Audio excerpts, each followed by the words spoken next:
Once again, thank you for joining us here at the Poway Center for the Performing Arts, and enjoy today's performance. Greetings, everyone. It's me, Jung Jun Rei, but you can call me Ah Rei. Please be advised that while on our journey, we may run into some fog and smoke. Now, let's embark upon a raft and sail to the sun and the moon.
Namaste.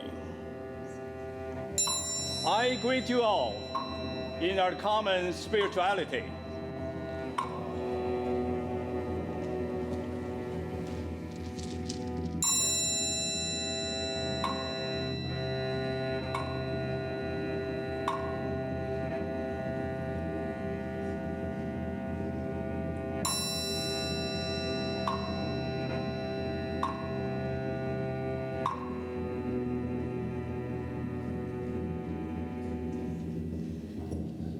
Late spring, peach and apricot blossoms everywhere. Their fragrance fills the air, pink and white. How beautiful they are against the bright blue sky. They bring a smile to my face, but a tear to my eye.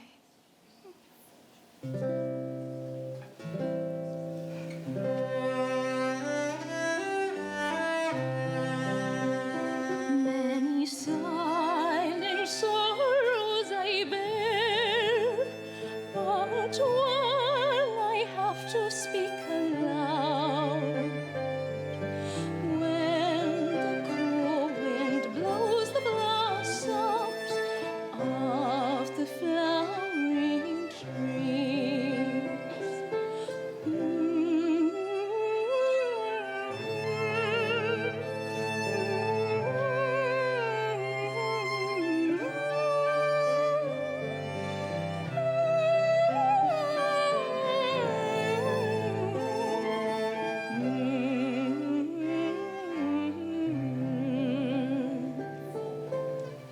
Hongyang, I miss my father so. Oh, Father, you died so soon after betrothing me to Lord Zhengheng, before you knew my feelings about him, and now you cannot help me. Oh, mistress, speak plainly. Say you don't love him. certainly don't like him. There's not much about him to like. Hongyang, I will soon be 20. The sweet time of my youth is quickly passing away, and still I've not found love.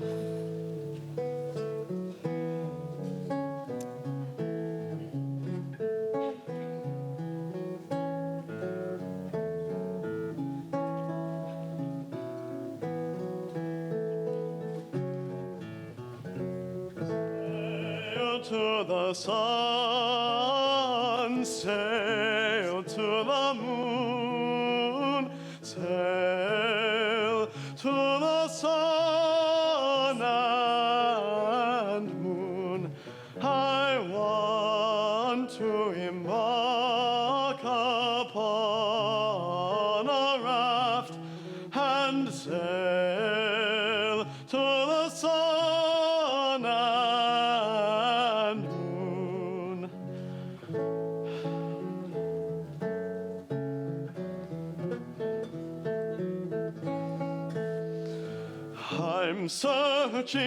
I'm searching for my love, searching for my love. I hope to find her soon.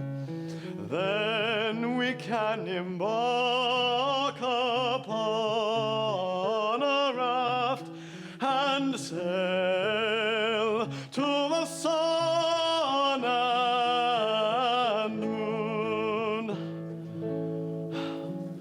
Look, there is the Yellow River, the mother river of China. What a magnificent sight! Its source is high in the mountains, far beyond the clouds. The river winds relentlessly onward until it falls at last into the eastern sea. That I really could embark on my raft and sail to the sun and the moon.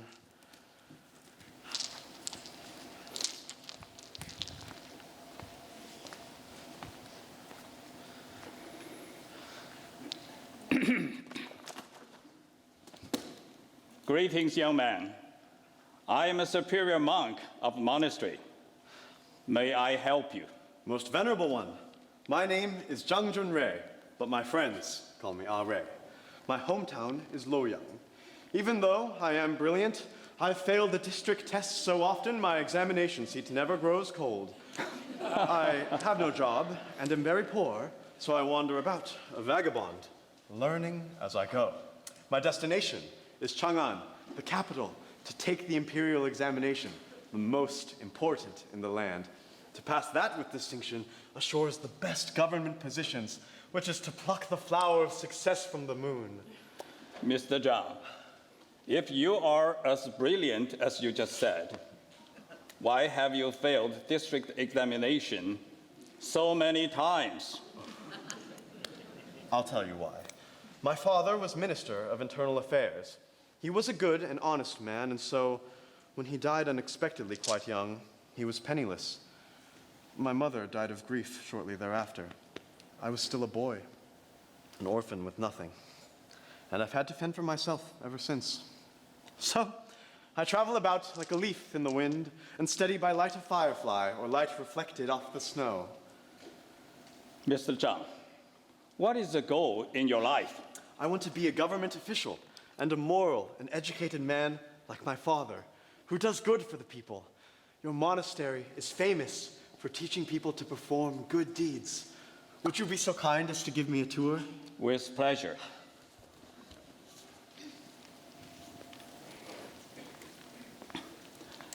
That is the great hall of the Buddha. There's quarters for the monks. That is the kitchen. There's multi-tailed pagoda reaching to the sky. And over there,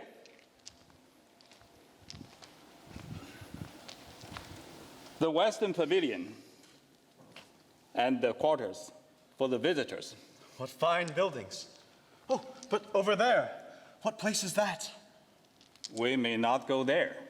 That's Eastern Pavilion, the private quarters of late Prime Minister Cui and his widow, his daughter Ying Ying, and their lady maid Hong Niang.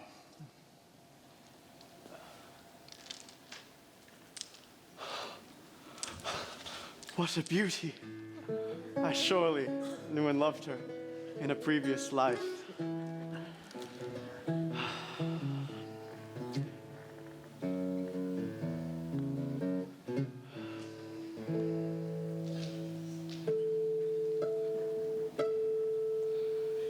Heaven knows how many beauties I have seen in my life, but none as beautiful as she.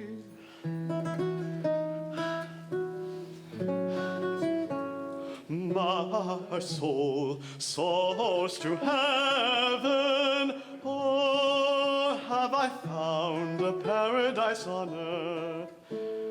Her every gentle step is so full of grace. She is like the willow in the evening breeze. She must be the goddess of the far-off South Seas.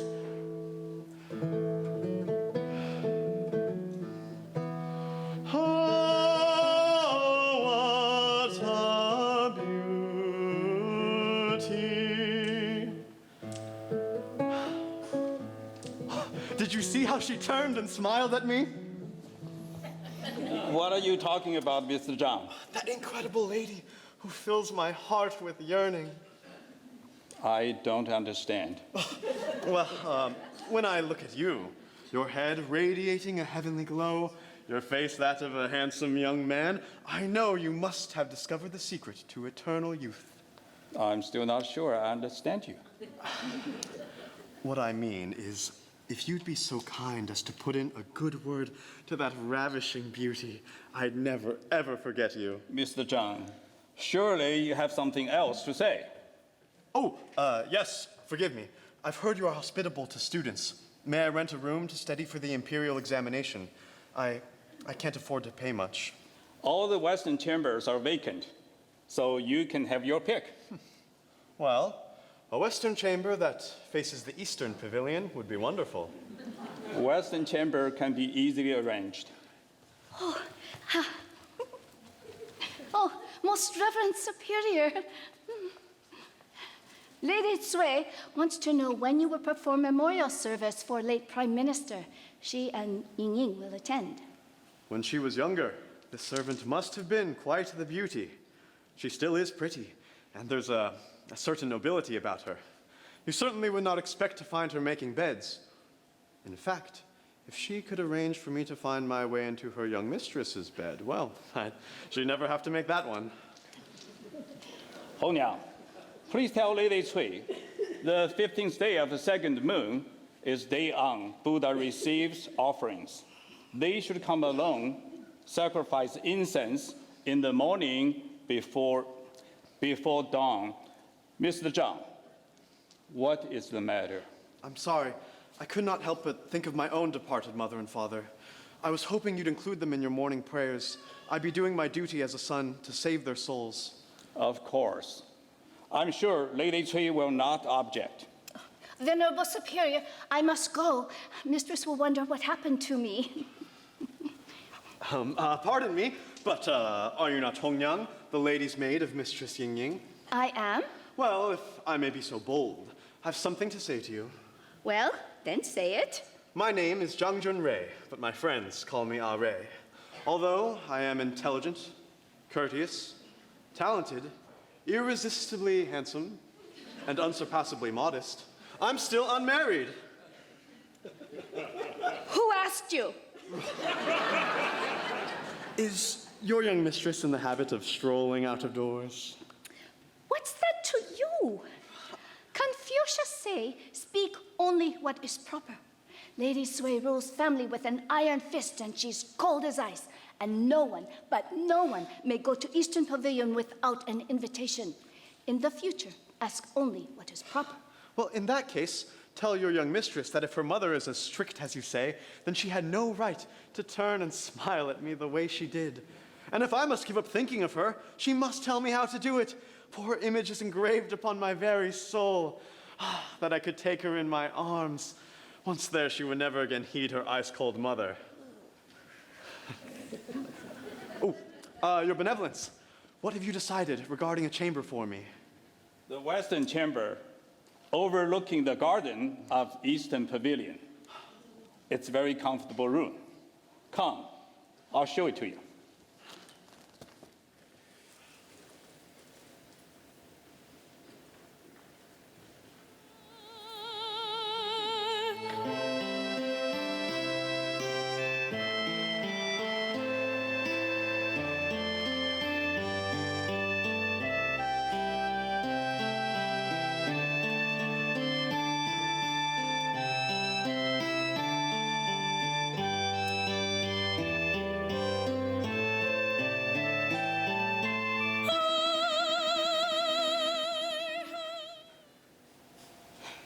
Did the Venerable Superior set the date for my father's memorial?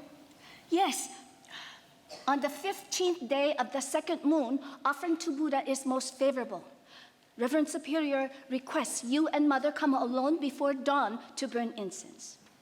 But, young mistress, I have a very funny story to tell. Young student was present when I spoke with Venerable Superior, and he said, "Are you not Hong Yang, maid to young lady Ying Ying Cui? I am Aure Chang. I am from Luoyang. I am 23 years old and still unmarried." You little imp! Who told you to ask such questions? I didn't ask, he simply told me. And then he asked if you were in the habit of going outside. And I said, "None of your business." You shouldn't have scolded him. Well, when a man is a fool, why not scold him? Have you told this to my mother? No, I didn't see Good. her. You must never breathe a word of this to her. Oh, how unexpectedly love has entered my heart.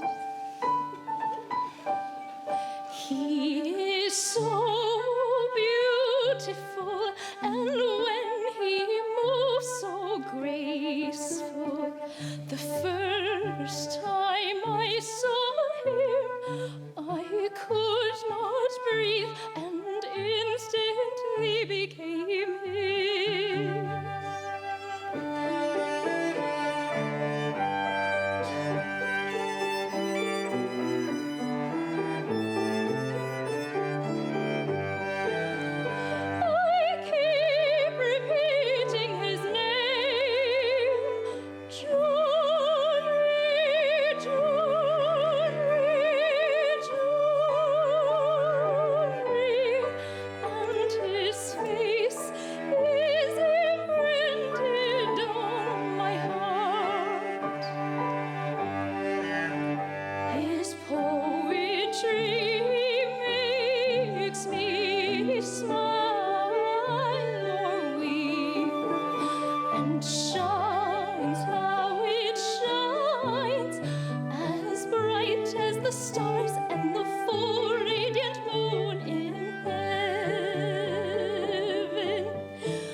To another.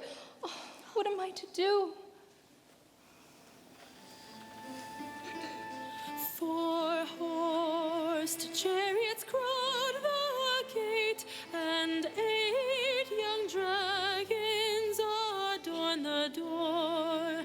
I marry my heart's true love and fulfill my life's desire.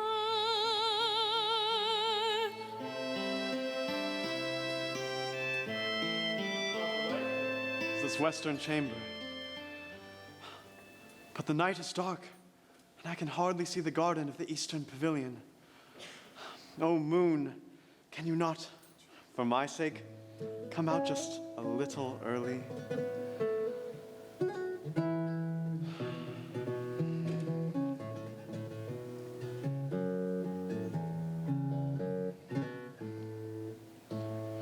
From the window I gaze on the garden. What a beautiful night.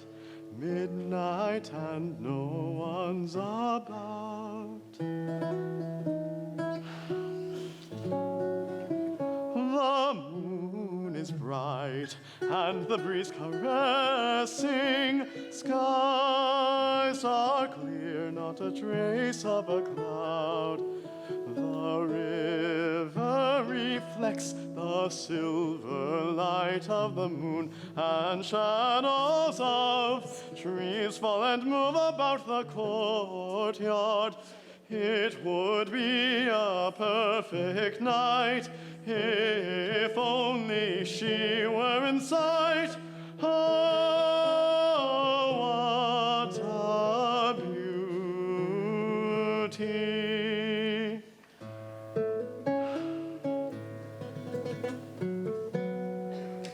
There she is, and more beautiful now than by daylight. It's as if she entered the garden just so I could see her. In burning this first stick of incense, I pray that my deceased father ascend to heaven. In burning the second stick, I pray that my dear mother live to be 100. In burning this third stick, Yes, go on. What do you pray? I Why do you always get stuck on the third stick? Allow me to complete prayer for you. I pray young mistress find husband, smart, handsome, kind, and second to none. I have written a poem to the one I love. On this magical night, when the moon's light is clear and bright, I can see the goddess of the moon descended from the skies into the garden of the eastern pavilion before my loving eyes. Who can that be who wrote such a beautiful poem? Voice is the same as foolish student, who is 23 years old and still unmarried. Here is a poem in response to his. Solitude dwells in the garden. To no avail the moon's bright light has shone. Show pity on the girl who sighs there all alone.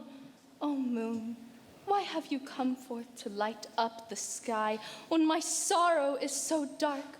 The one I love is unreal as a mirage, like the distant horizon, never to be reached. I cherish him only in my heart, speak of him only with my lips, meet him only in my dreams.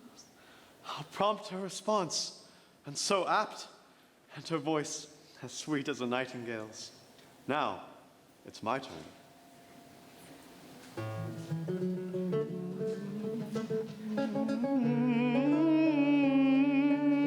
Hongyang, listen.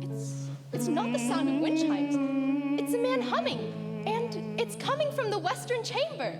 The music is more powerful than sabers of warriors on horseback, more gentle than flower petals falling on water. The melody expresses the separation of young lovers. How do you know what the music expresses when there are no words? Well, if he sings the words, you'll see I'm right. A lovely girl so fair.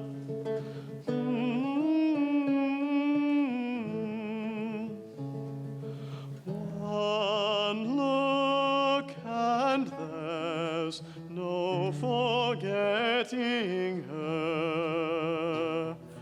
When she's out of sight, I am driven to despair.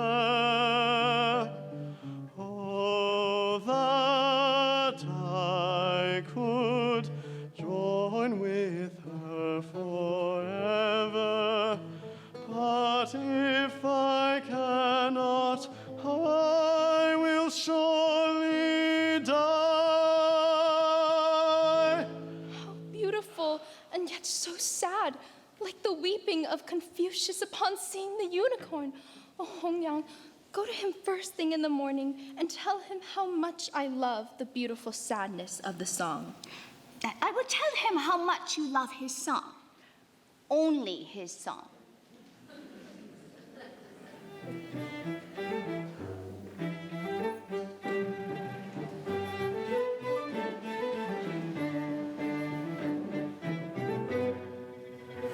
The wind comes in gusts,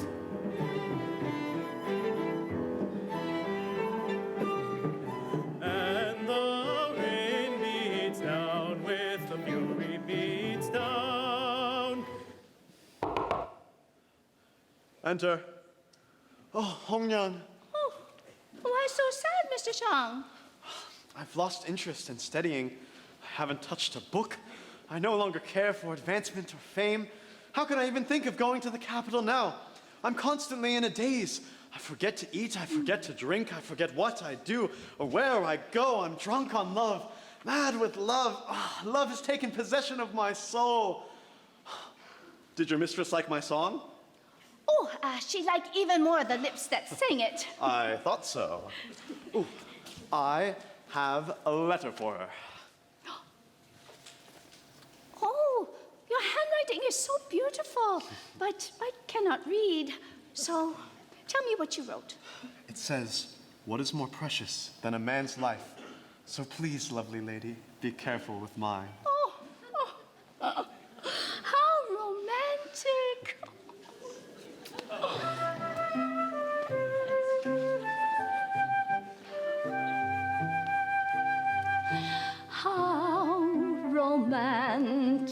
How romantic you are.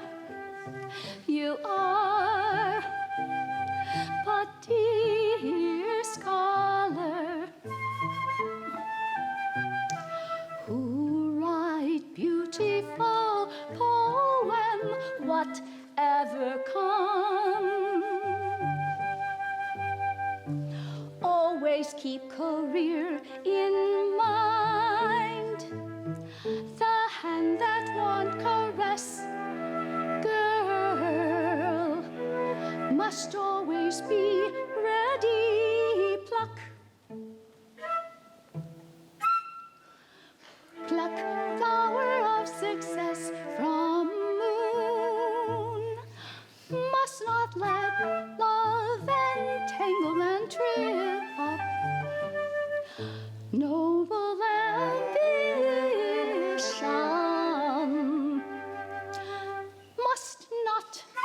Must not pine away of love.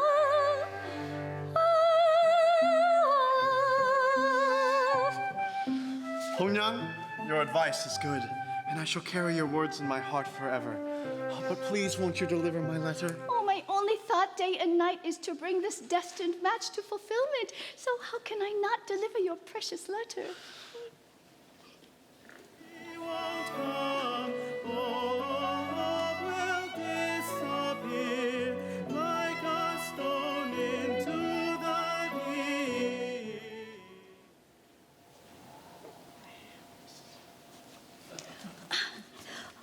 Mr. Chang sent a letter.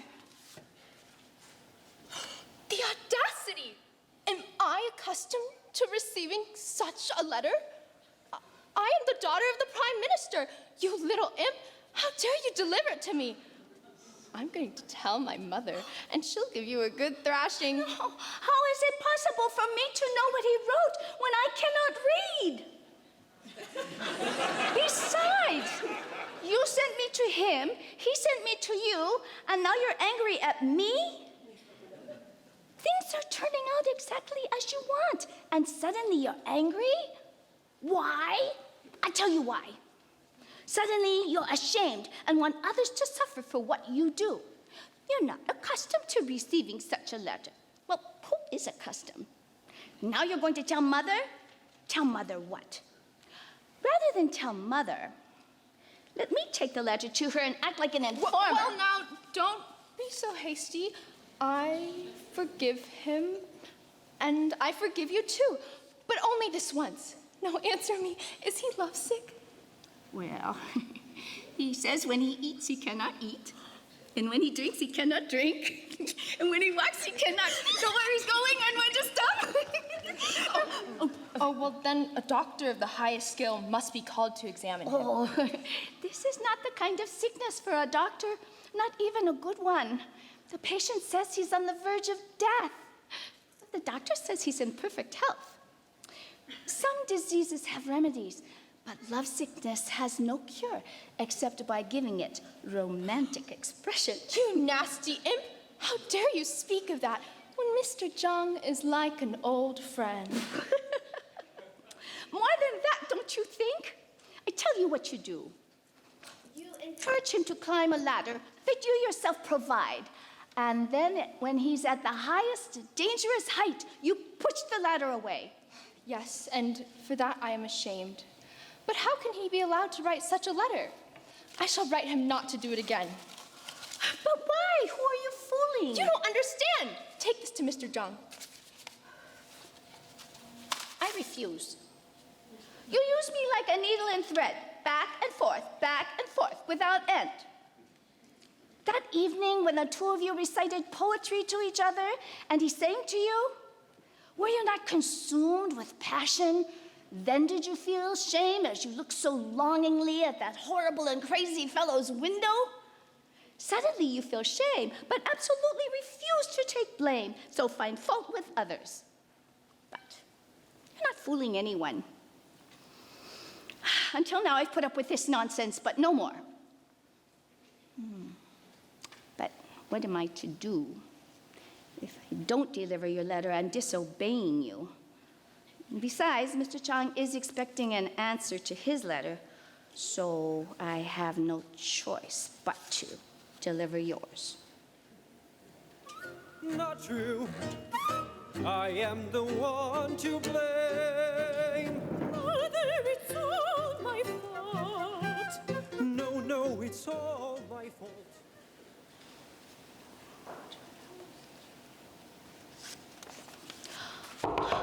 Your romance is finished. Your letter dealt the death blow. Let me see. Hongyang, today is my lucky day. What do you mean? Well, your mistress's abuse of me was all for show. Really? How do you know? She says so. Moreover, she's planning to meet me tonight. Really? What for? What do you think? Oh, I don't believe it. You can believe it or not. Read the letter to me. It's a poem of only 4 lines. Read it.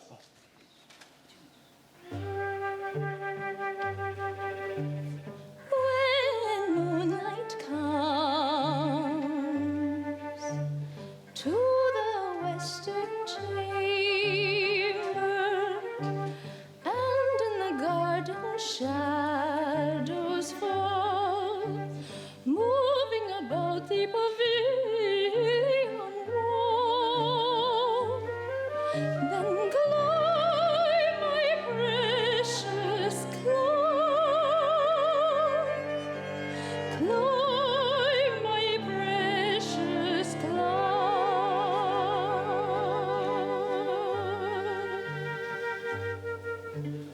When moonlight Moonlight comes to the western chamber, and in the garden shadows fall, moving about the pavilion wall. Then climb, my precious, climb, climb, my precious, climb, climb, my precious, climb, my precious, climb.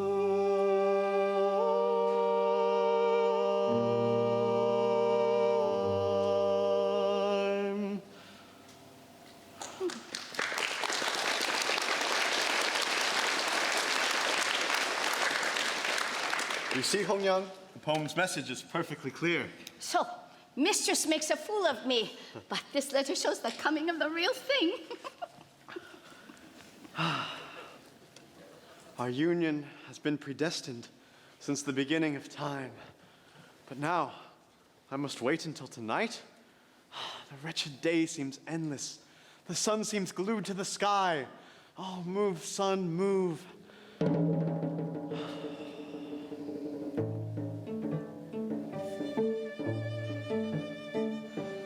At last the sun is sinking, the lamps are being lit. The sound of drums are beating, and the evening bells begin to toll.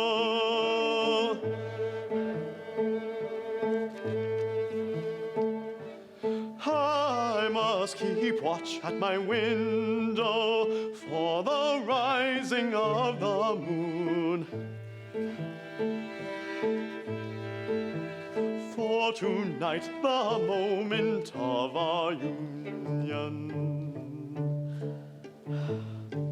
destined for 3,000 years, has come. Destined for 3,000 years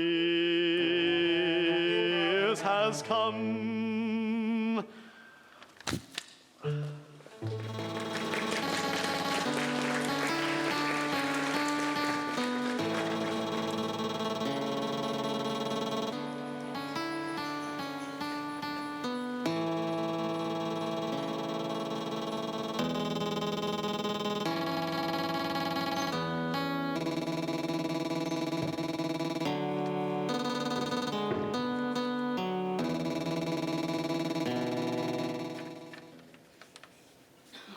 Oh, how bewitching she is.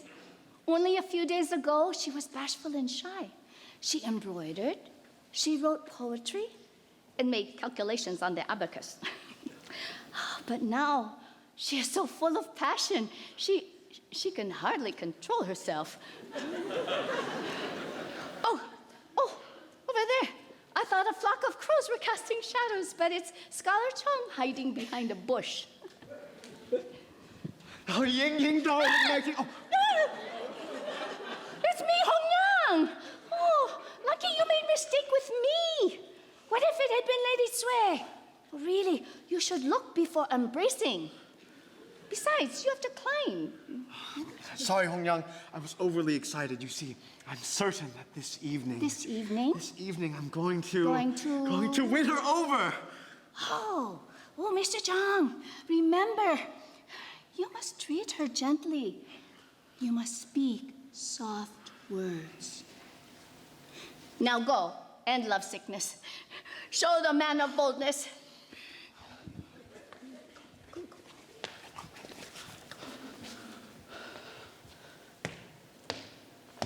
Who is it? It's me, Zhang Junrei.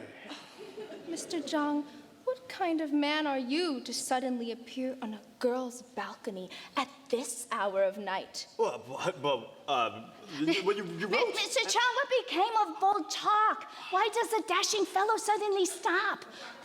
Oh, look at him, standing and clasping his hands, bowing his head and acting all frozen. When no one's about, his tongue wags easily enough. So, all boldness is make-believe. Mr. Chang is as useless as a corn tassel without an ear of corn. Hongyang, come quick! There's a thief on my balcony. No, not a thief. Just a poor, lovesick student. I should never have written that note. It was reckless of me, and I am ashamed. Mr. Zhang, we are like old friends. So why do you come in secret, like a thief in the night, when I was least expecting you? Leave my balcony at once. Hongyang, I'm going inside. What became of Big Chalk, oh great master of poetic riddle? This is one riddle you didn't understand. Hongyang, it is not the riddle I don't understand. It is your mistress I don't understand. You let the golden moment pass. You just Talk about being bold and amorous, but you're like a great storm cloud, threatening with thunder and lightning, but not a single drop of rain falls. So, stop composing romantic poems. Write no more love letters. Instead, prepare for the bachelor life and speak to venerable superior about becoming a monk.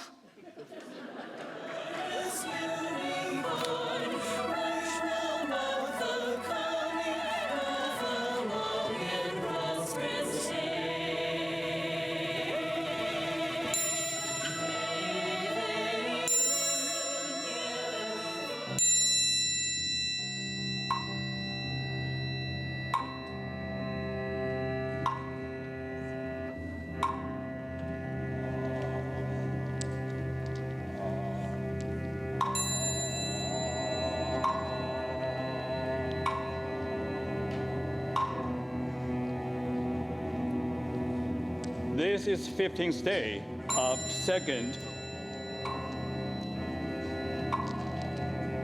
This is 15th day of second moon, when Shakyamuni Buddha entered nirvana. Those who say prayers today are sure to gain happiness.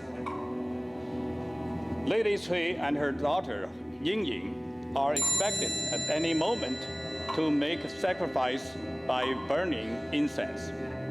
Sound of drums and cymbals can be heard in every corner of the monastery. This is the day of the memorial for my mother and father. The ringing of the bell is the invocation of Buddha, but my mind is far from religion. All I can think of is her. I am aflame with desire. Mr. Zhang, it's time for you to make your offering. May all the living enjoy long life on earth, and may all the dead be happy in paradise. What an excellent prayer. I pray that the souls of my parents ascend swiftly to heaven. Another fine prayer. Oh, great Buddha, please help me have a secret meeting with Ying Ying. Mr. Zhang, speak up. I could not hear your last prayer. Such overwhelming beauty. Her face is as lovely as pear blossoms. Her hair as smooth as silk. Her fragrance as sweet as mandarin oranges. She is pure enchantment. Lady Cui, I have a favor to ask. Scholar Zhang is our visitor. Ever since his parents died, he had no opportunity to show filial gratitude. So he asked me to include them in this morning's memorial ceremony. I promised I would without consulting you. I hope you don't mind. Mind? Why should I mind when he's acted so nobly? Lady Cui and Ying Ying, it's time for you to make your offering.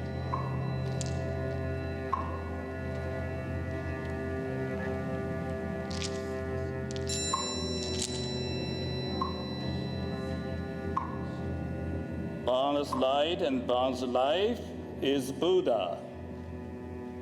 Boundless light and boundless life is Buddha. Boundless light and boundless life gives Buddha. I love him so. Hush, till prayers are over. Boundless light and boundless life is Buddha. Boundless light and boundless life gives Buddha.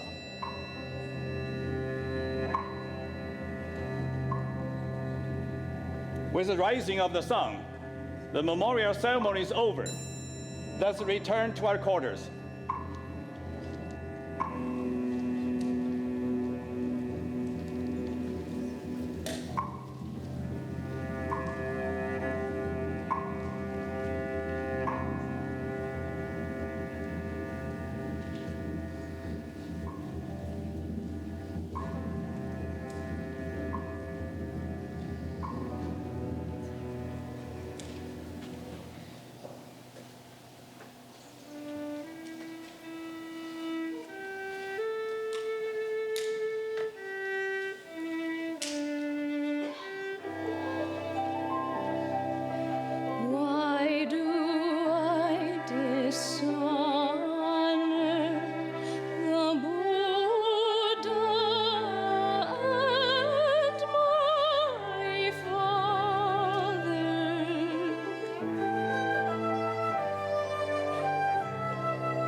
see you.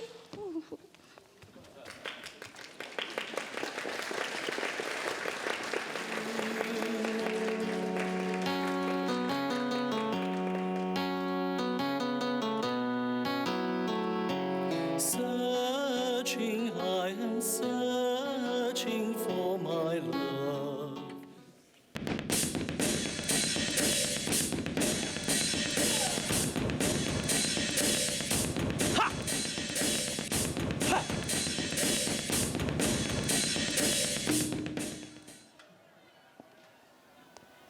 I am Flying Tiger,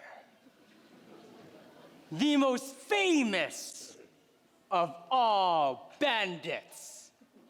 I command 5,000 men, and we're here for the girl. Sui Yingying, daughter of the Prime Minister. Now that's a prize worth winning, huh?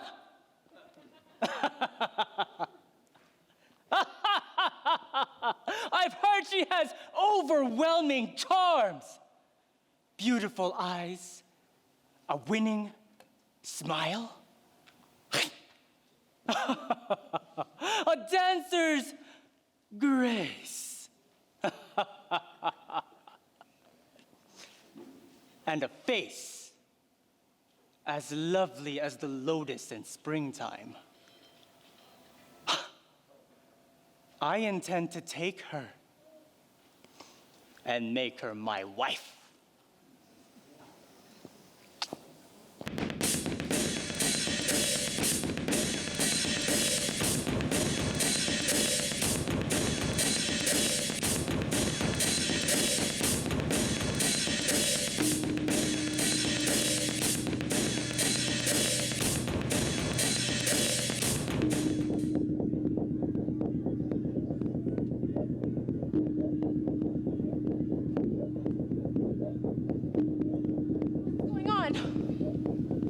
What's all that commotion? Calamity, catastrophe. The Flying Tiger and his 5,000 killer bandits have completely surrounded the monastery, as tight as iron hoop around the barrel.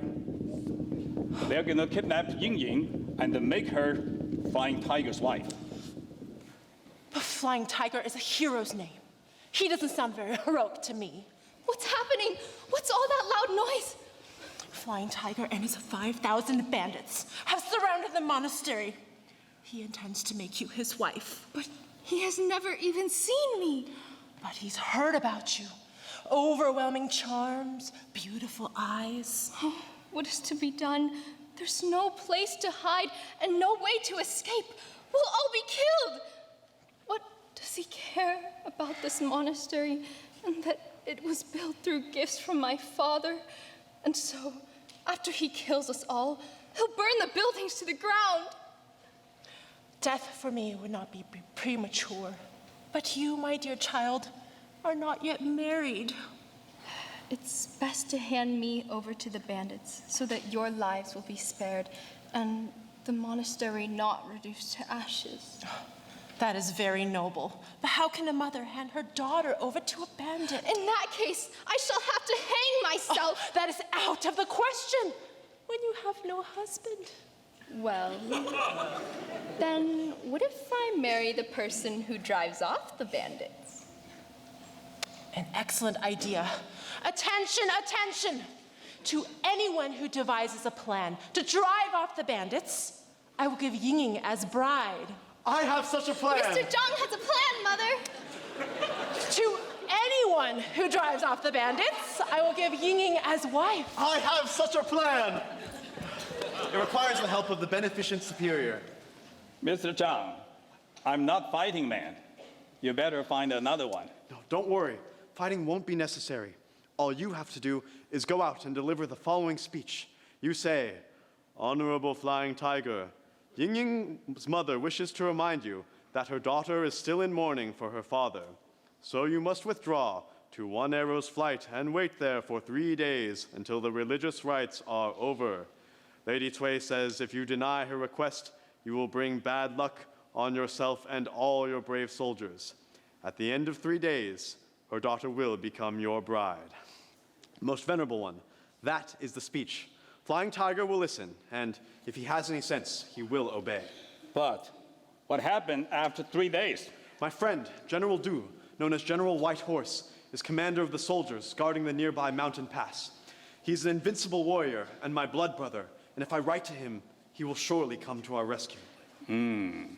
His reputation is well known. I'm confident that he can save us. I am going to deliver the speech.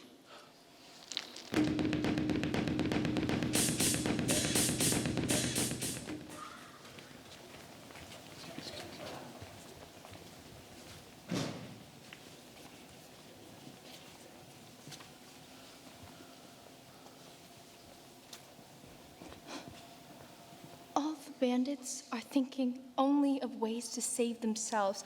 Who cares at all for my mother or me, except you, Mr. Zhang? This is not the case of a scholar wishing to show off how much he knows. This is the case of a man whose advice is real. Success or failure depends entirely on his plan, and his plan hinges on a letter. With the point of a pen, he intends to sweep away 5,000 ruthless bandits. It's all went well. The Flying Tiger has accepted Lady Cui's terms, and he has sent her his highest regard and assured her how lucky she is to have him as a son-in-law. But he also limits us for 3 days only. By then, if Ying does not go to him, he will kill us all. So, Mr. Zhang, write your letter to General without a delay. I've already written it. All we need is someone to deliver it. The cook, his name is Ming.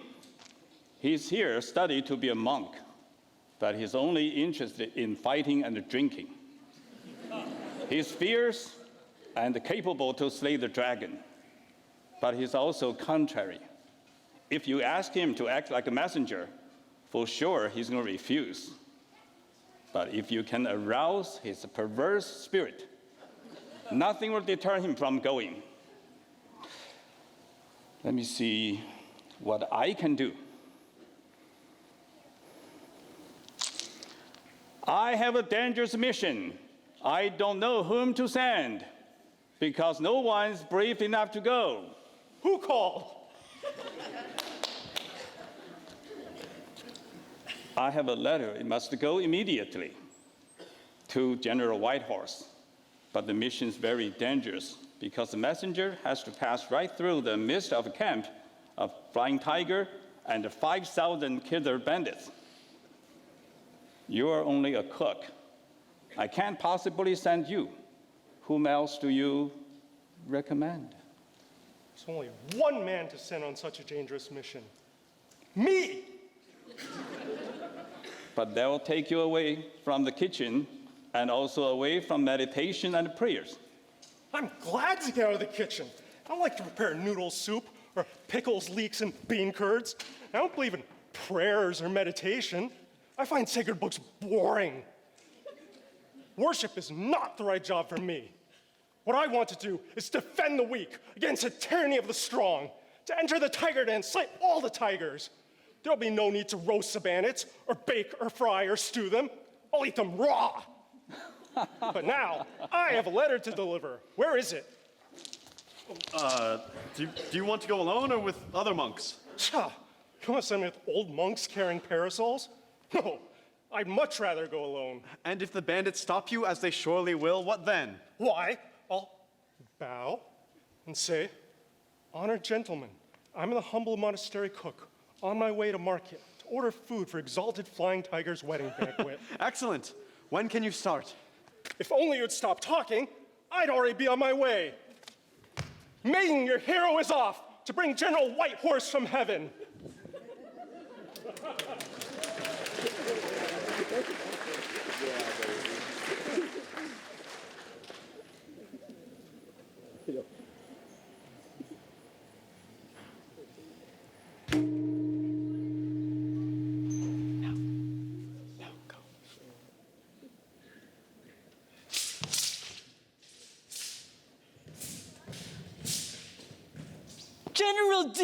coming with flags and banners flying.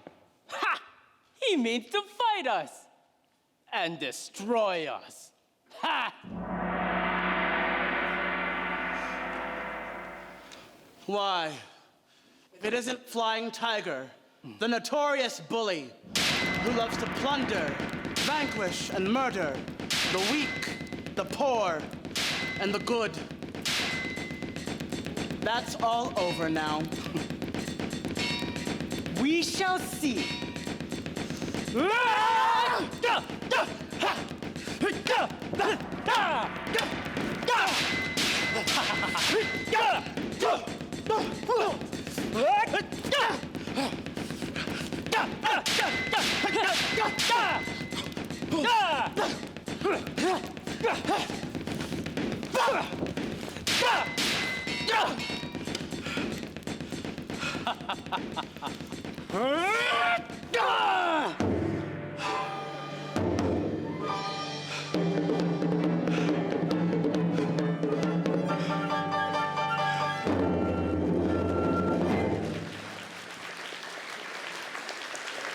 You bandits, survivors of the battle, I have executed your leader, which was only just.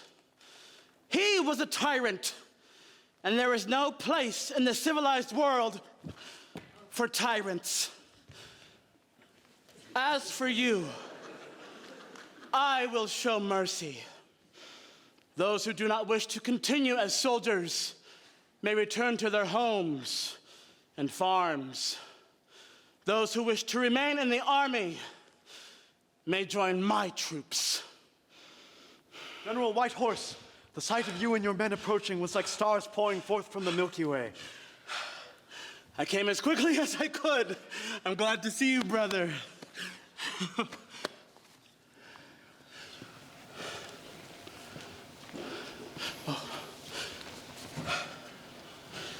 General Whitehorse, I'm a superior monk of the monastery. Everyone here is in debt to you forever. 1,000 thanks, General. General Whitehorse, I am Lady Cui, widow of the late Prime Minister, for saving our lives. 10,000 thanks, General. I am Ying, the late Prime Minister's daughter. For saving the monastery, 100,000 thanks, General. The crisis is over, so you need not thank me. Besides, I was only doing my duty.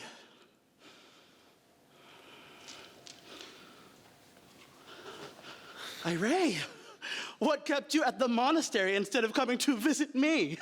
Well, my journey was so exhausting, I had to rest here. And then I suddenly became ill with a strange sickness, from which I have at last recovered. So now I'd gladly accompany you to your headquarters, except Lady Cui just promised her daughter's hand to me in marriage. When the date is set, would you please do me the honor, as my best friend, of being my best man at the wedding? It is I who would be honored. Congratulations, younger brother, on catching such a beauty. But as Flying Tiger's bandits have surrendered, I must deal with them. And so I say, farewell. Farewell, General.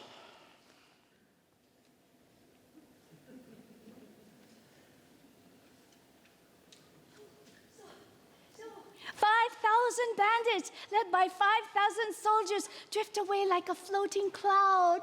Oh, to you, Mr. Zhang, we owe everything. People would give credit to heaven, but heaven had nothing to do with it. Oh, how handsome he is, and smart. He cannot fail to touch Ying Ying's heart. Oh, Mr. Zhang, I almost forgot. Lady Cui invites you to a banquet at the Eastern Pavilion. Tell Lady Cui, I accept. No student ever turned down a dinner invitation. Are there going to be other guests? No, just you. She invites you to thank you and to announce Ying Ying's betrothal to you. What food will be served? A spoonful of cold rice and some pickled turnips. Oh. Oh, now hurry. Lady Cui's expecting you soon.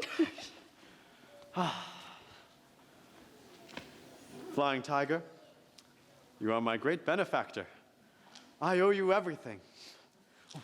I will ask the benevolent superior to perform a memorial service to save your soul, for it is my sincerest wish that Flying Tiger fly straight to paradise. Now, a banquet for me. Mr. Zhang is coming, my lady. Good evening, Lady Cui. Please be seated, Mr. Zhang. No, I could not think of sitting in your presence. It is better to obey than to be polite.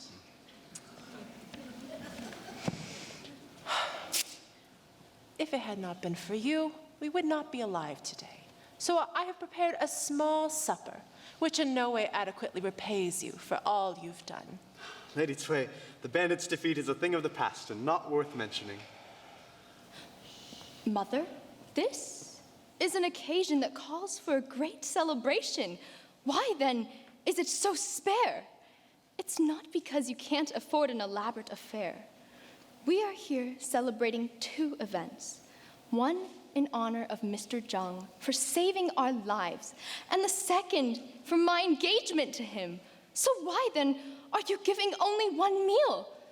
What he did for us was worth more than all the banquets we can give in his honor for the rest of his life. Come here, my daughter. Sit and pay your respects to Mr. Zhang, who is like your older brother. I do not like those words. Mother is going back on her promise. Oh, she has dealt the death blow to their marriage. Mother, why do you call Mr. Zhang older brother? Hongyang, fill older brother's cup with wine. My beloved is like a young man waiting for his lover on a low bridge, when suddenly a giant wave washes over the bridge and sweeps him away in the torrent. I don't drink. My daughter, fill older brother's cup.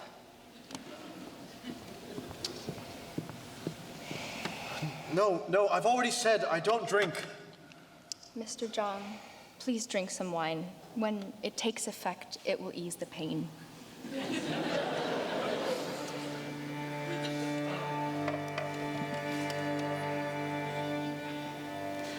Oh, sorrow,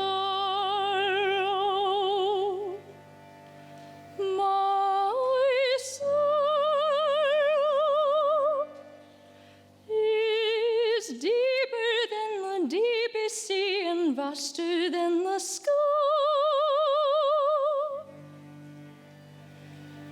From the moment I first saw him, I could not help thinking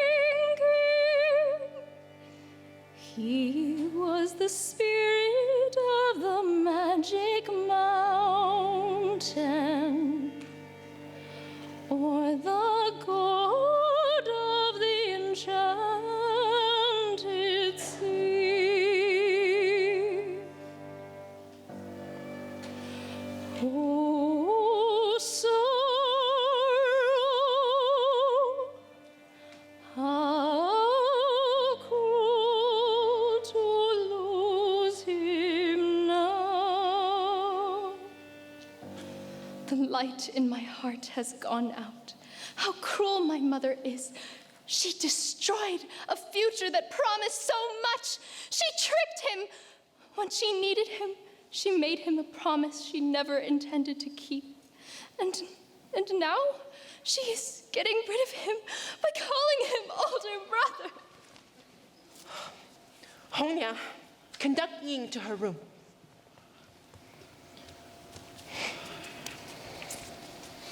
Lady Cui, I must go too. But before I do, I must tell you what's on my mind. When the bandits were surrounding the monastery, did you not say, to anyone who drives off the bandits, I will give Ying as bride? Were those not your very words? They were? And who was it who came forth with such a plan? You, Mr. Zhang, and it is to you we owe our lives. I would never deny it. So why is it that you suddenly call me older brother? A brother cannot marry his sister. Mr. Zhang, I understand your disappointment, But when the late Prime Minister was alive, he betrothed my daughter to another, to Lord Zhengheng. So what am I to do? I cannot go against my late husband's wishes. Lord Zhengheng. Yes, you know him. If he's the one I know. Yes. The one I know is a scoundrel, so it can't be the same man if he's to marry Ying Ying. Mr. Zhang, I've decided to reward you with a great sum of money, which will enable you to marry a young woman from a wealthy family. This seems the best solution. Do you really think so? Supposing the bandits had carried out their intentions, what would you have said then? What do you think would have happened? Do you really think I would take your money? Lady Cui, I was filled with joy when you led me to believe your daughter and I would marry. But now you have changed your mind and expect to buy me off? I was under the impression your word was as good as gold, but I see I was mistaken. Good evening, Lady Cui.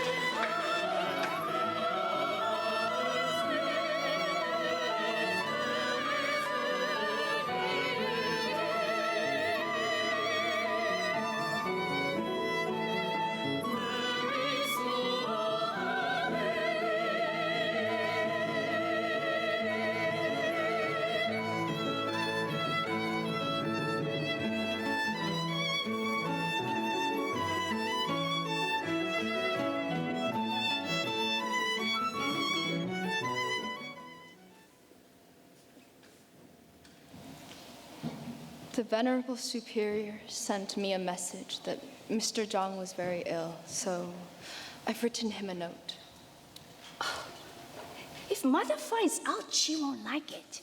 Why should I care about that when my mother cares nothing for my happiness? Deliver this note to Mr. Zhang. It contains a prescription to cure him. Oh, mistress, no medicine can cure a broken heart. Deliver this note! Mistress, Mr. Zhang's sickness is serious.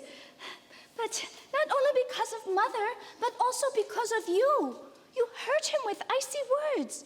All could have gone well, but you broke the spell by talking nonsense and saying, "Oh, Mr. Zhang, you're an old friend, so why come like a thief in the night?" You cannot blame Mother for that. And now you say, "Oh, Mr. Zhang, I have a prescription to cure you." Oh, mistress, false hope is far worse than no hope at all. Hongyang, deliver my note!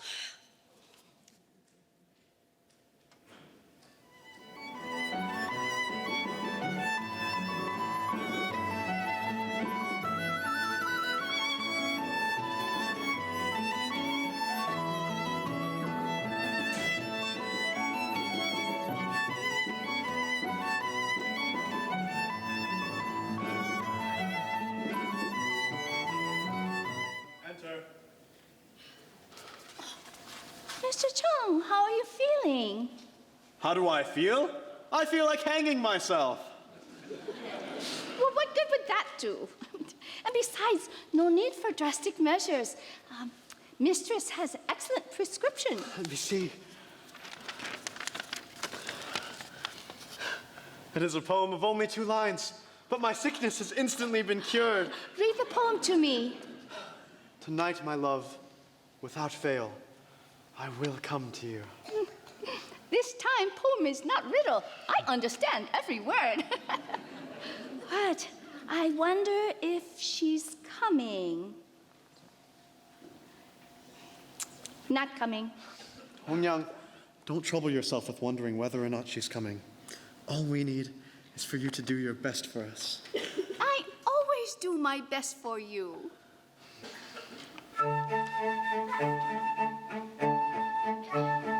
I always do my best for you.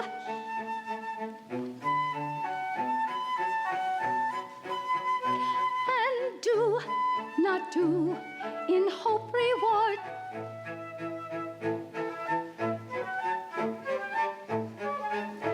I not expect jade ring or gold bling or bracelet. Oh no.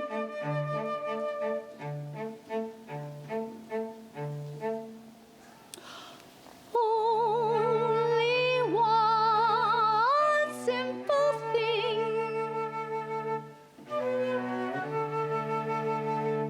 small thing, nice floral crown, embroidered gown, reaching to ground.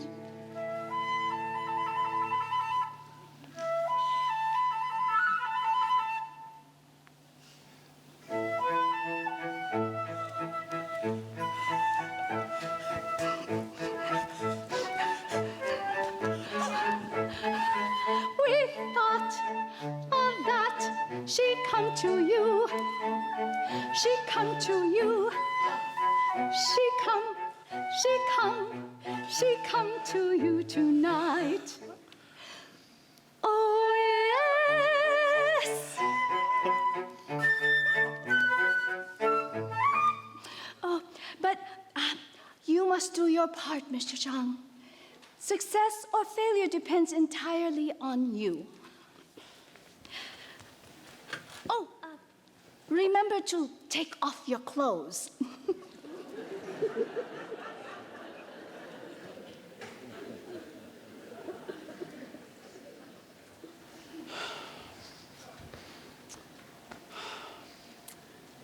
Why isn't she here yet?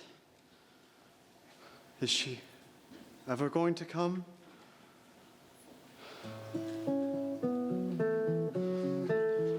Suspense fills the western chamber as the crows caw in the courtyard, and the gentle wind dances through the rustling bamboo.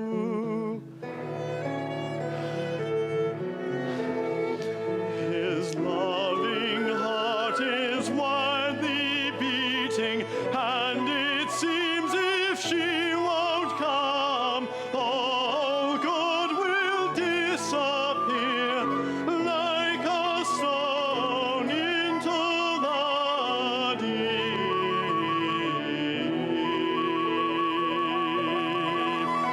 Suspense fills the western chamber as the crows caw in the courtyard, and the gentle wind dances through the rustling bamboo, through the rustling bamboo, through the rustling bamboo.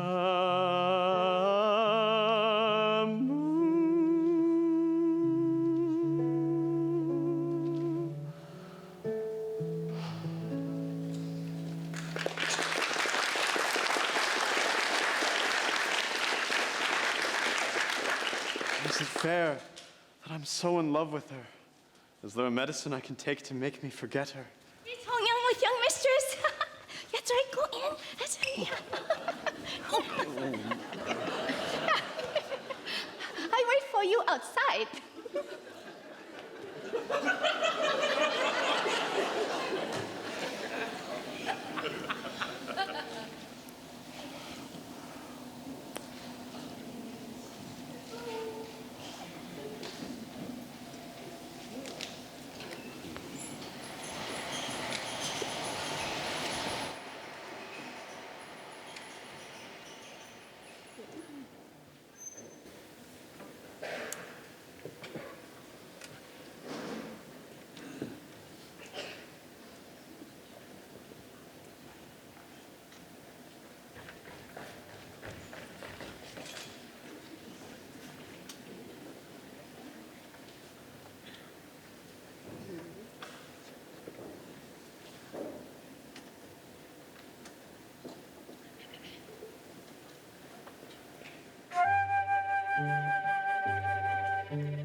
You are the most beautiful woman I've ever seen. And I love you with all my heart and soul.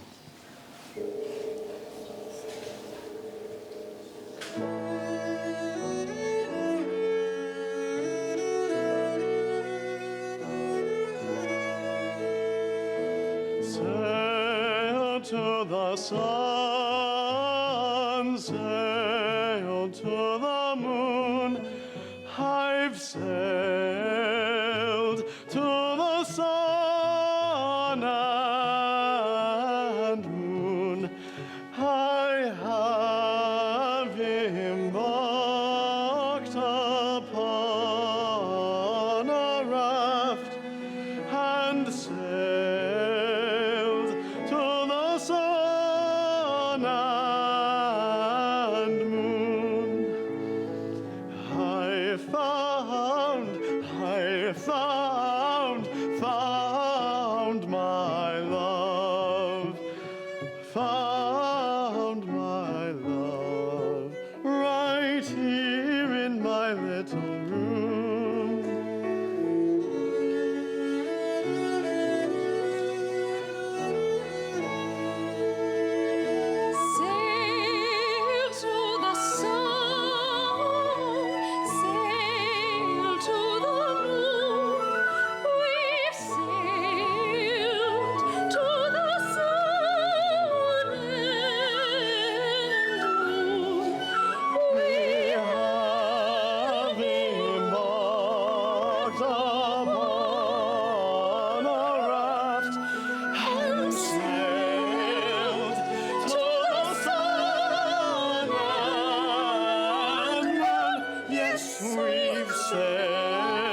must go so Lady Sway won't miss us. When will I see you again? We must go.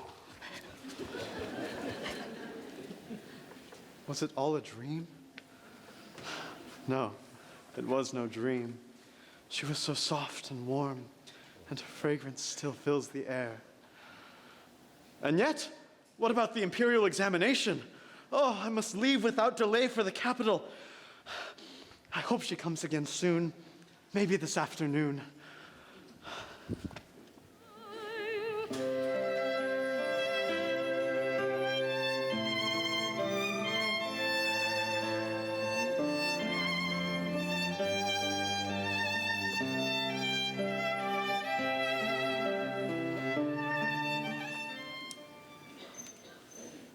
Oh, if only she had continued to meet him by moonlight and returned to her bedroom with the morning star, they would not have been discovered.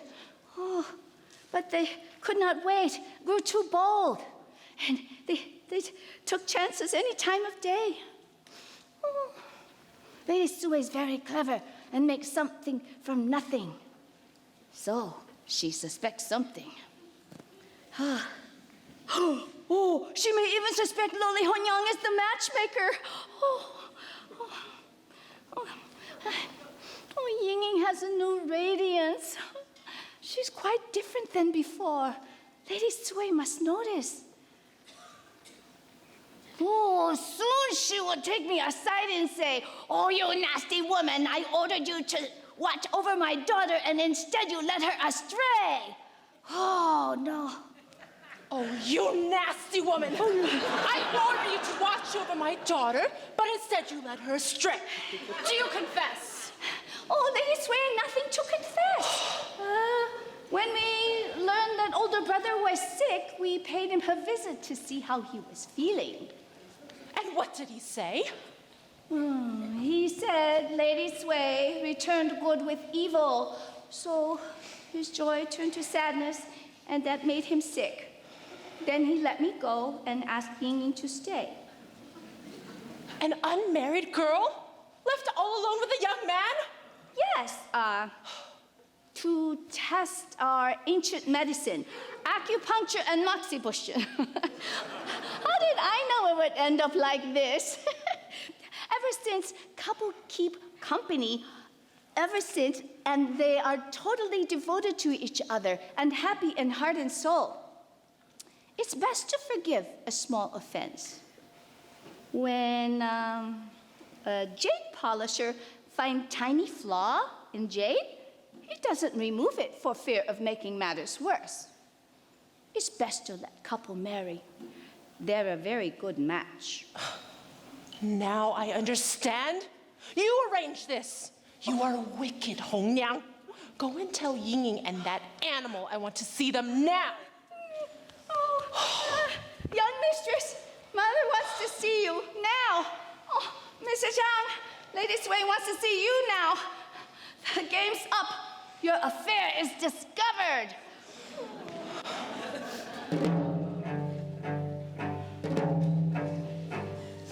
Ying, daughter, innocent, precious flower, daughter.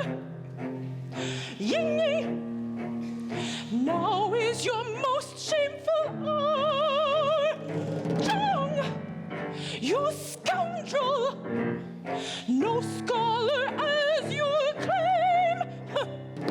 Villain, liar, I'll report you and your game.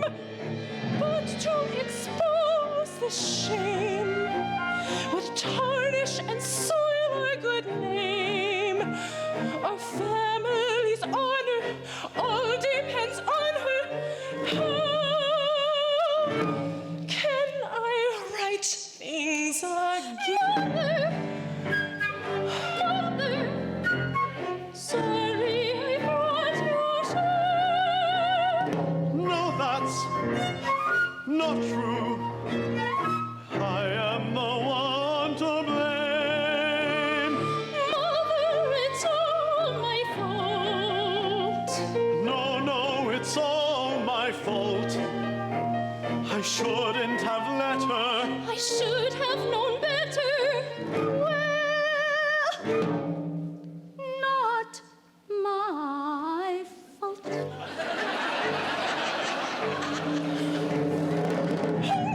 Please don't worthless blame her. You failed to take good care. Protect her from danger. Instead, you led her right there. Told me I should have never let him be. It's all my fault. He brought to life my deepest need. I shouldn't have let her. Wait, Lady Sue. All your fault.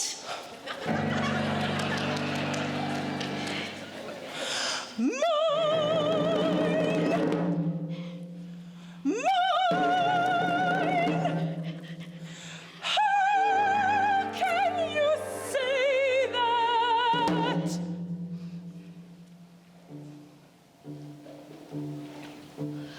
You say one who saved our life can take Ying Ying as sweet wife.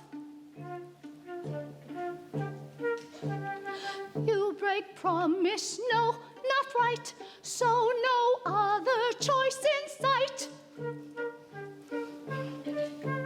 Tongue must marry Ying Ying now, say family name you must allow. Say family name you must allow. How dare it, lowly servant, speak to me as you do? And yet, I know that all you say is true.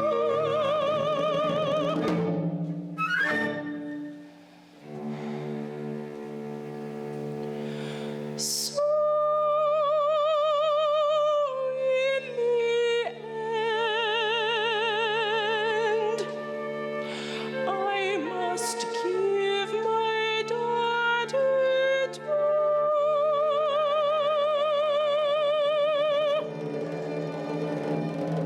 that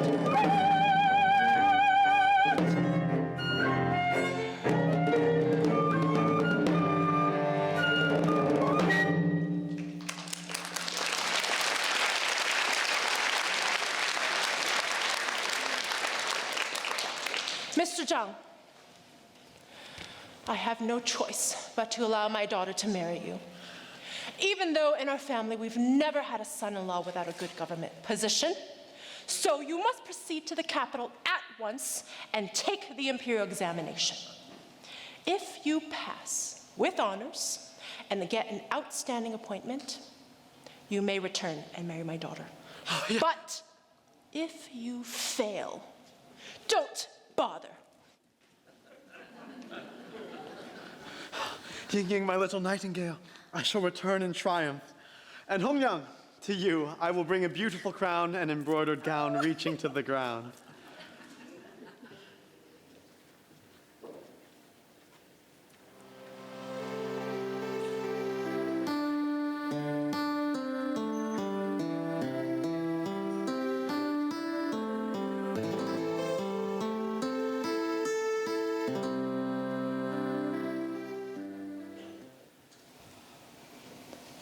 Separation is the saddest thing in life. Where will he sleep tonight? Will I meet him in my dreams? I think there's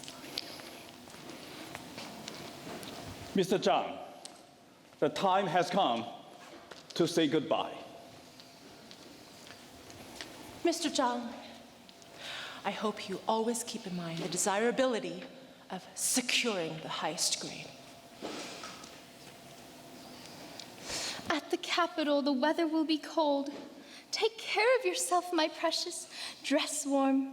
Be sure always to get a good night's sleep. And don't fall in love with another. To whom will I tell my cares and sorrows? Heaven cares nothing for human suffering. Oh, please promise you won't fall in love with another. Ying Ying, all I want in life is that we share the same bed and in death share the same grave. Now's not the time to talk of lowly grave. Now's the time to think about lofty examination grade and plucking flower of success from the moon. Here is some money which you must give to him as a gift from yourself and not from me. Mr. Zhang, study hard for next 6 months. You can easily pass spring examination. Here's some money to help pay expenses. Most venerable superior, how shall I ever repay you? How can I ever thank you? By passing with high grades and obtaining worthy position. I'll do my best. 10,000 thanks, Your Holiness.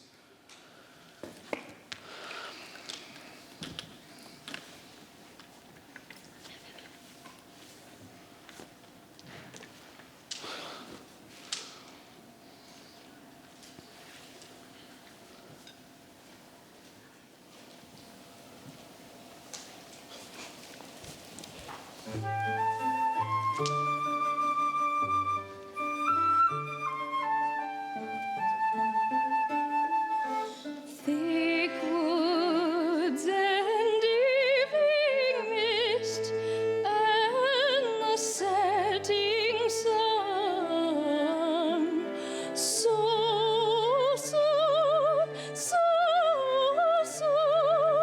hide him from view.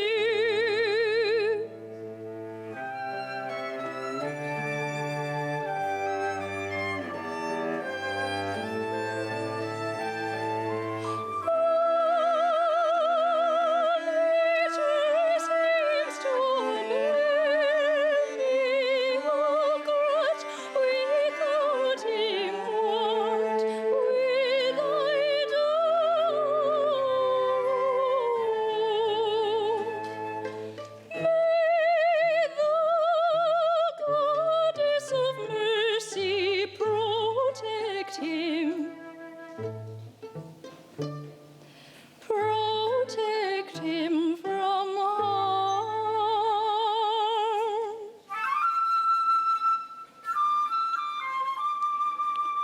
Let's return to our quarters.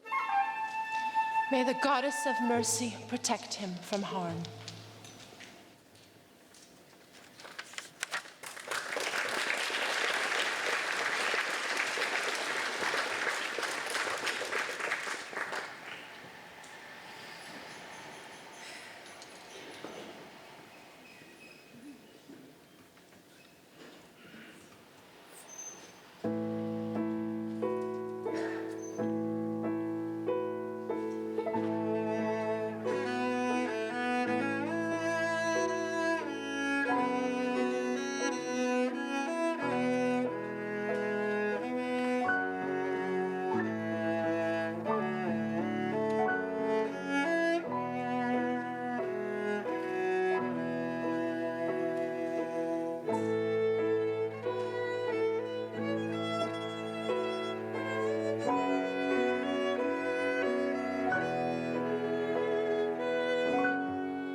It's been 6 months since my beloved left for the capital. My thoughts are always of him.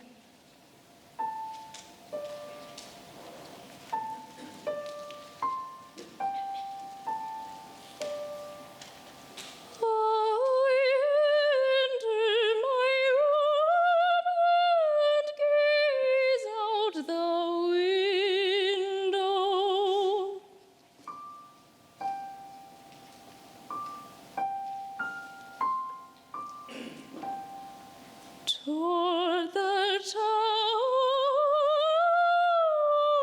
green hills,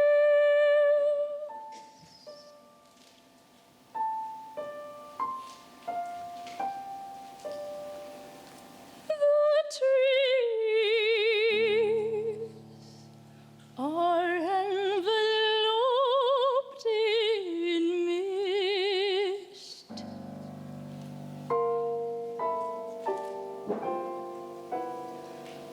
And on the river, a lonely boat waits at the dock, while in her bedroom, a lonely girl waits for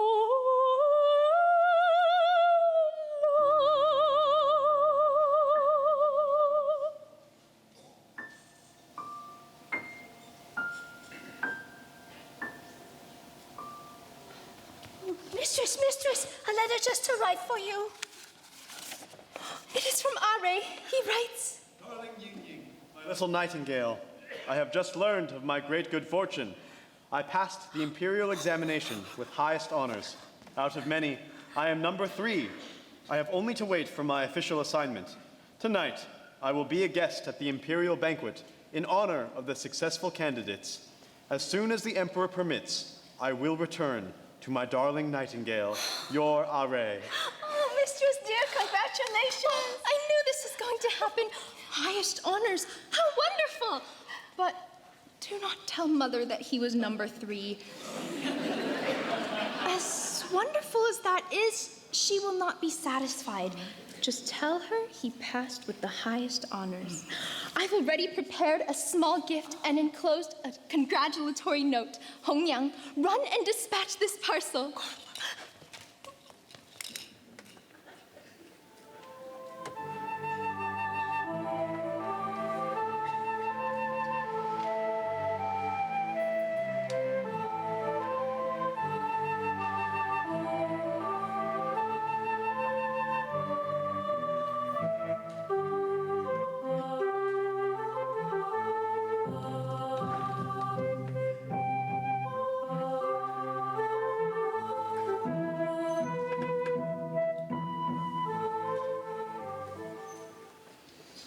After passing the imperial examination, I expected to leave the capital at once, but quite unexpectedly, the chancellor's daughter has fallen in love with me and wants to marry me.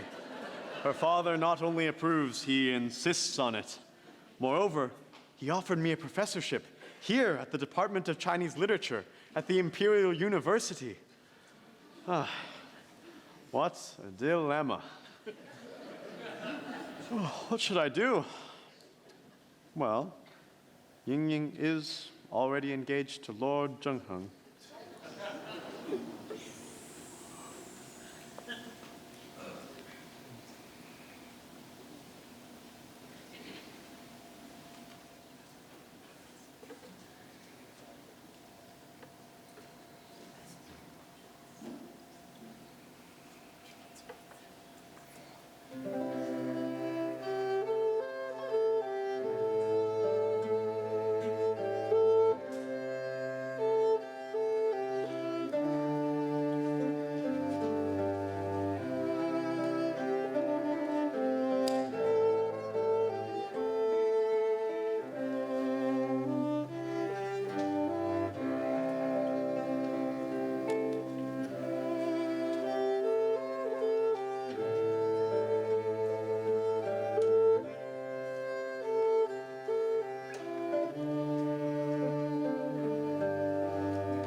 Mr. Zhang, Oh, yes?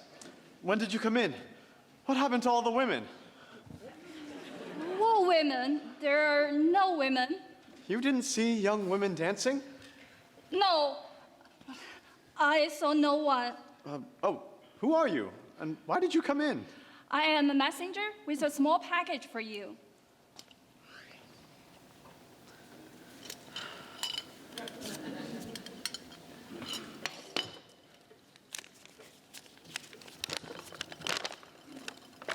Ray, my love, your little nightingale sends many congratulations. Oh, my beloved, how I miss you. I send you a small gift of a jade ring to encircle and protect our love. I also send you a poem. The poem's title is The Causes of Joy and Sorrow. Joy has many causes, but the feeling of joy is always the same. And sorrow has many causes, but the feeling of sorrow is always the same. How curious and how strange that tears follow both joy and sorrow. So limited are human feelings, except my boundless love for you. What a beautiful poem, and so full of wisdom. I've known many intelligent women in my life, but none as smart as she. She adds a postscript. Spring winds are very piercing, so be sure to dress warm. I can't wait to see you again, your beloved Ying Ying. How delightful is my little nightingale. She's second to none. How could I even think of another girl?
But our love will last long after the mountains melt away, until all the rivers run dry and all the stars have fallen from heaven. Our love will last.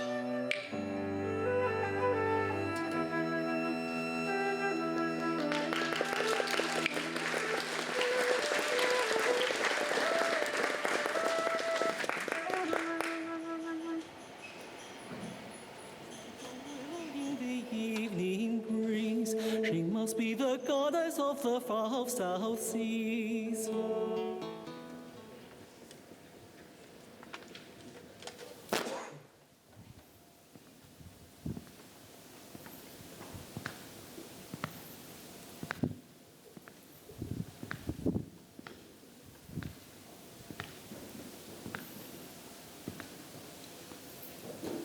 英英's mourning period for her father is over, so our marriage can take place. But as I arrived in town, I heard upsetting news that Ying Ying's mother has betrothed her to another. But she cannot be engaged to two men at the same time. Oh, Lord Shonghong, why are you here? Why? If it isn't Hong Niang, the very person who can solve this puzzle. Puzzle? I've heard a rumor that in my absence, Ying Ying is betrothed to a student named Zhang. The rumor must not be true. Oh, no, it is true. Ying Ying is betrothed to Mr. Zhang, scholar and poet. But her father has promised her to me. How can his widow go back on her husband's promise? The case is not exactly as you say. Flying Tiger came with 5,000 bandits, and Mr. Zhang saved the lives of us all. What if the bandits had carried off Yingying? With whom would you then plead your case? Yingying rightfully belongs to Mr. Zhang. Belongs to Mr. Zhang? Has she been betrothed to someone of her own class, someone of a distinguished and well-to-do family, I would not press to get what is rightfully mine. But to give her to Zhang, a poor, starving beggar, someone so beneath her, is intolerable. So, according to you, Mr. Zhang is not as good as you? You say 5,000 bandits came to the monastery. How could a Zhang, a student, defeat so many bandits? The whole story is nothing but make-believe and nonsense. No, not make-believe, not nonsense. What could one student do against 5,000 bandits? I'll tell you what. At the critical moment, Lady Cui pledged Yingying as wife to any man who made a plan to drive away the bandits. Mr. Zhang saved the day with his plan. He wrote a letter to General Whitehorse, who arrived quickly and drove off the bandits. So Mr. Zhang won Yingying fairly. Whoever heard of Mr. Zhang? My family, for generations, has had only very important people, not nobodies, not unknowns. Mr. Zhang is not a nobody. He's a poet and philosopher. He's devoted his life to respecting and understanding the very foundation of life. He has gained fame through his own efforts, while you have depended entirely on your ancestors and rich family. Whatever you have, you were given. You say that only the son of an official is worthy to be an official? Your scheme keeps the poor poor, while the rich grow richer. But history has shown many great men, prime ministers, military commanders, poets, have come from poor homes. If I cannot have Yingying, I will send 20 of my friends to take her to my place by force and to make her my wife. Oh, no, Mr. Zhang would never do that. He knows the difference between right and wrong. Tell me, sir, would you know a good man if you saw one? Compared to Mr. Zhang, you are but a firefly. He is the full moon. And you may come from an important family, but you're no better than the bandits. You're nothing but a big bully. And all the stories I heard about you are true. Stories! What stories? But there's no point in talking further. I will marry her. Do you hear? No! Marry her! No, not marry her. Do you hear? Will not marry her. She's in love with a young man, smart and beautiful, and nothing will ever make you smart. And all the makeup in the world will make you half as handsome as Mr. Zhang. So, as you say, there's no point in talking further. Send for Lady Cui. I want to see her at once.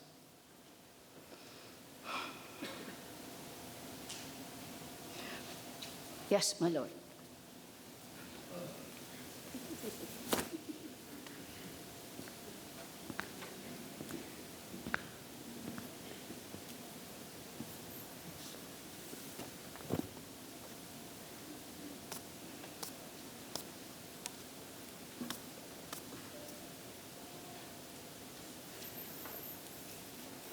I will make up a story to Lady Cui.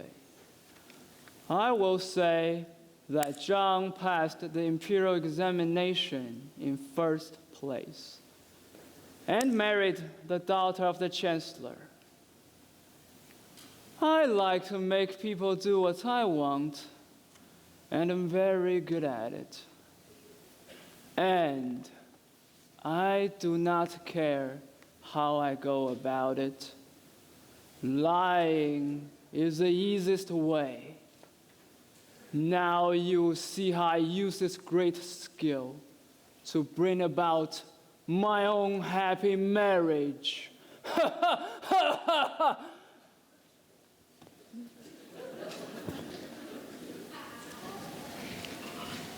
Good day, Lord Zhengheng.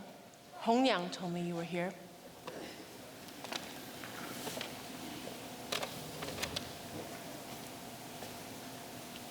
Good day, Lady Cui. I'll come quickly to the point. I heard in my absence you betrothed Ying to another. Is it true? But Lord Zhengheng, surely you heard the rest of the story? The terrible flying tiger business? Ying had no means of escaping the greatest of perils without betrothal to Mr. Zhang. Mr. Zhang? Which Mr. Zhang? The Zhang who passed imperial examination in first place? He's about 23, comes from Luoyang, from a very poor family?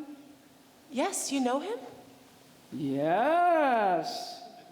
After the examination results were announced, Mr. Zhang married the chancellor's daughter, whereupon he was appointed professor in the Department of Chinese Literature at the Imperial University.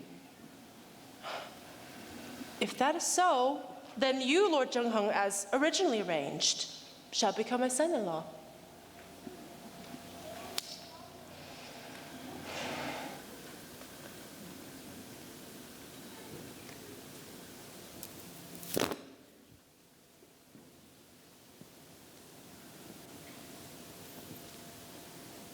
That old fool. She believed me? Now Ying Ying will be mine.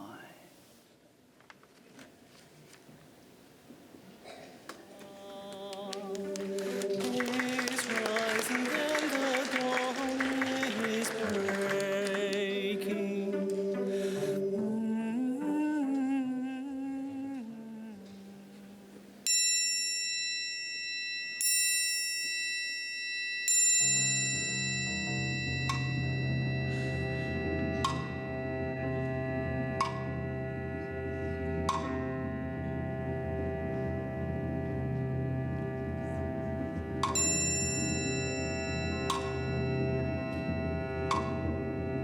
I have just seen a list of successful candidates.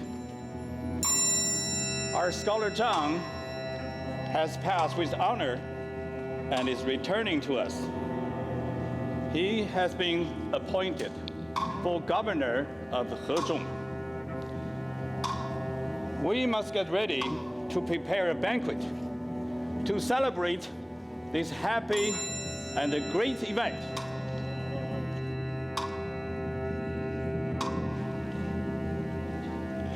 Mr. Zhang has deceived us. He has married the daughter of the chancellor.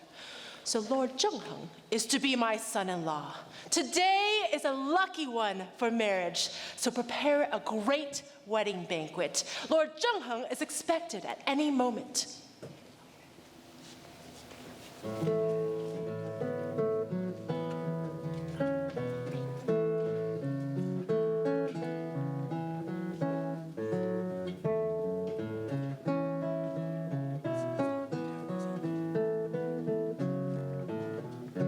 Sail to the sun, sail to the moon. I've sailed to the sun and moon. I have embarked upon a raft and sailed to the sun and I return today in triumph after receiving by decree of the emperor the exalted appointment of governor of Hezhong, and my literary ability, long unequaled, is at last recognized. Yesterday, I was a poor student and unknown, but now I shall be famous. Good evening, Lady Cui. I have passed the imperial examination and received highest honors and been appointed governor of Hezhong. Don't bow to me, Mr. Zhang. Don't bow. I don't understand. I've attained everything you wanted, so why are you displeased? If it had not been for the flying tiger incident, you would not have had a chance to gain entrance into our family. And now, you show utter disdain for my daughter by marrying another. What are you talking about? Lord Zhengheng says you've become the son-in-law of the chancellor. What utter nonsense! So, Mr. Chang returns after passing examination and obtaining high office. Hongyang, how is your young mistress? Well, why do you care? How does your new bride compare with Yingying? Hongyang, must you also speak nonsense? If I have a bride in the capital or anywhere, may I die instantly on the spot. How could I forget the moonlight in the western chamber? How could I forget my one true love? Mr. Zhang, congratulations. Thank you, Your Holiness. Best wishes to you, Mr. Zhang. That's all? You have nothing more to say? I've prepared no end of things to say, but now I cannot find a word. Oh yes, one. Congratulations! I heard you married another. Is it true? Who told you that? Lord Zhengheng. Oh, why does everyone believe him instead of me? I can't deny there were many beautiful women at the capital, but I never so much as even looked at one. And yet now I'm accused of marrying the chancellor's daughter? I knew it wasn't true. Lord Zhengheng's a big liar. Lady Cui, Mr. Zhang has saved us all from a terrible massacre. We will all here witness your promise. How can you possibly go back on your word? Mr. Zhang is an honorable man. What if he is not perfect, but you cannot hold that against him? Even the noblest hero has a bit of devil in him.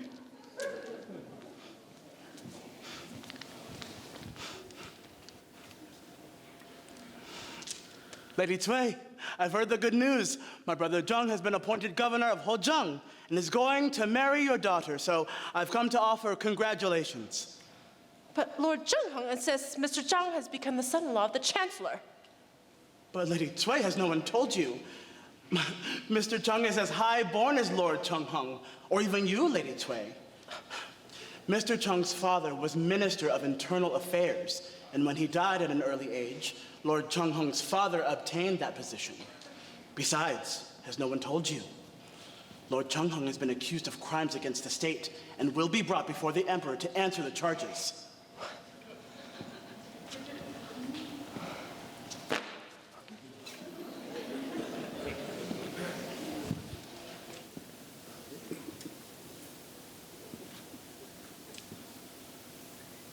Here I'm dressed to perfection, ready to become Ying Ying's husband.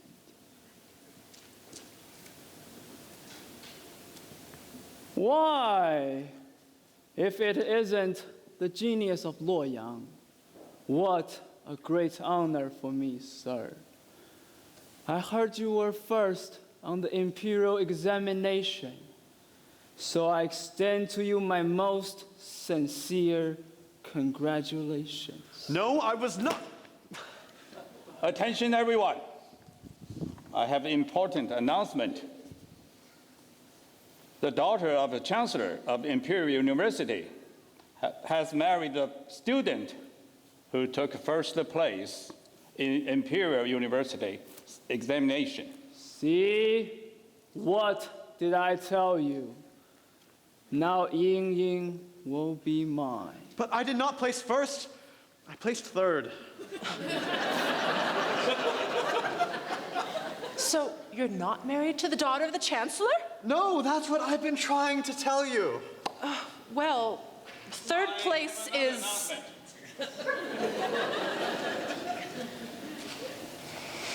Lord Zhenhen has been accused for crime against the state and summoned before Emperor to answer those charges. Oh, see, what did I tell you? Ying won't become the bride of a bad man. Lord Zhengheng, please, before everyone assembled here, are the charges true? Why ask? You already know he's a big liar. Lord Zhengheng, you say you want to marry my daughter, so I must have an answer. Are the charges true? Lady Cui, by questioning me the way you do, you reveal yourself as insolent and lowly as your servant, Hong Yang. So before everyone assembled, I say, I do not wish to become a member of this family. I, therefore, renounce my engagement to Ying now, if you will excuse me. I have an appointment with the Emperor.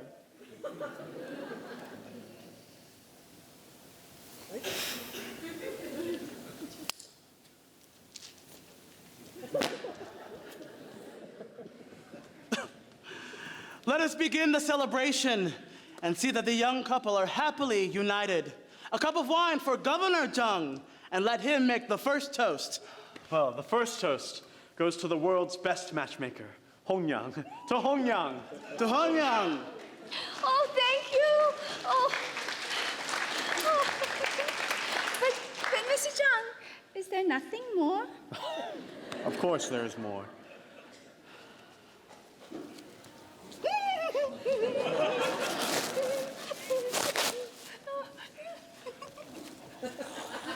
This is the luckiest day for the marriage. All the guests are arriving, and 4 horse chariot crowd the gate. Emperor's messenger and retinue are coming. Mr. Zhang has plucked the flower of success from the moon.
Horse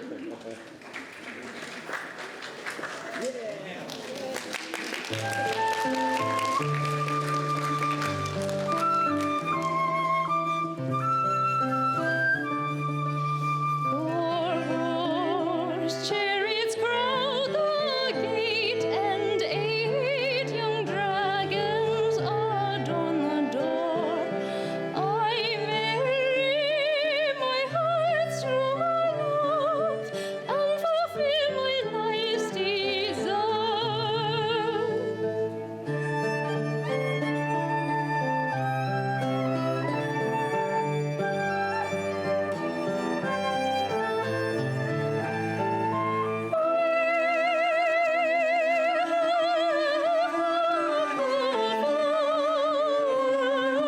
Of success from the moon. Horse chariots crowd the gate, and 8 young dragons adorn the door. I marry My heart's true love, and fulfill my life's desire.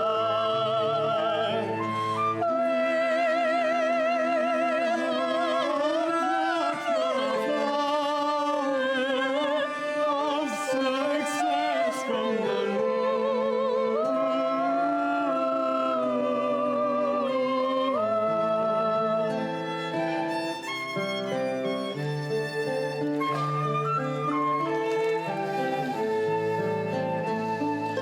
We have plucked the flower of success from the moon. Like the flower of success. From the moon.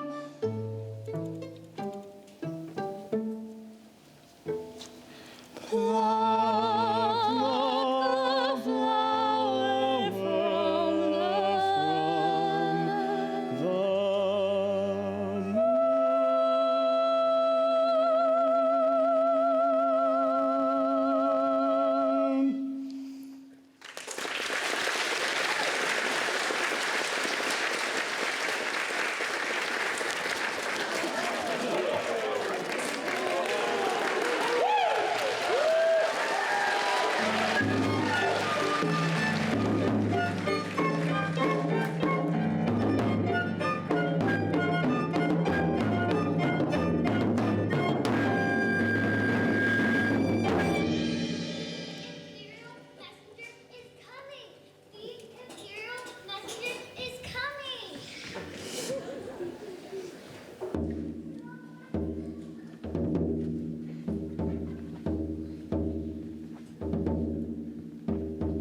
I am the imperial messenger with a proclamation from the emperor.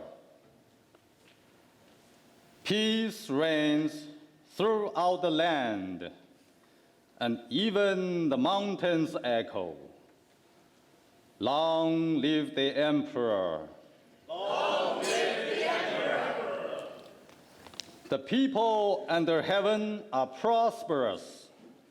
All the crops yield bountiful harvests, and in every household is peace.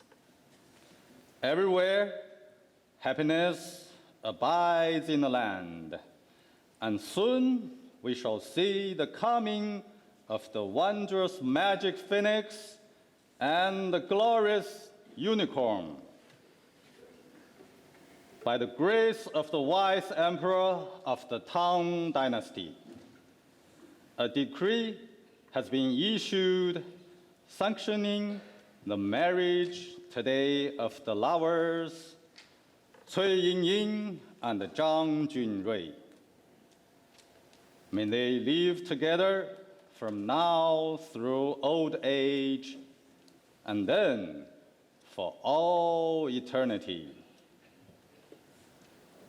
And the emperor hopes that all lovers through the whole wide world will marry so happily.